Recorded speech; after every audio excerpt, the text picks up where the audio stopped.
عقوبات في انتظار نادي الزمالك. ليه؟ بسبب عدم التنظيم. في حاجات حصلت للأسف الشديد أثناء التتويج بالكونفدرالية. في حاجات المفروض ان هو الاتحاد الافريقي كان عمل اجتماع قبل البطولة او قبل المباراة ونبه عليهم ان ده في بروتوكول، في حاجات لازم تحصل، لكن للأسف الشديد احنا مفيش فايدة فينا.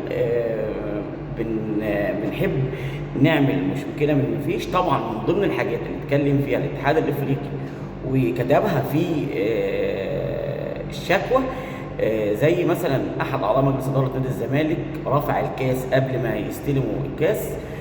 كمان اسف كلنا شفنا كمان شيكابالا من ضمن الحاجات اللي مكتوبه برضه ان في احد لاعبي نادي الزمالك اللي هو شيكابالا رفع الكاس ونزل ابنه في التتويج مسؤول عن تسليم الكاس، خبطوها وقعوها في الارض.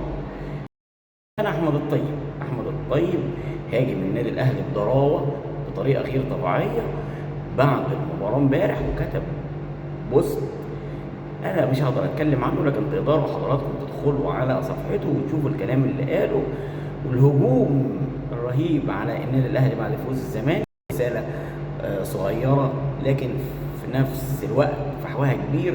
جماهير الزمالك والاهلي هيفضلوا دايما اخوات. جماهير الزمالك كبيره عاقله فاهمه كويس جدا،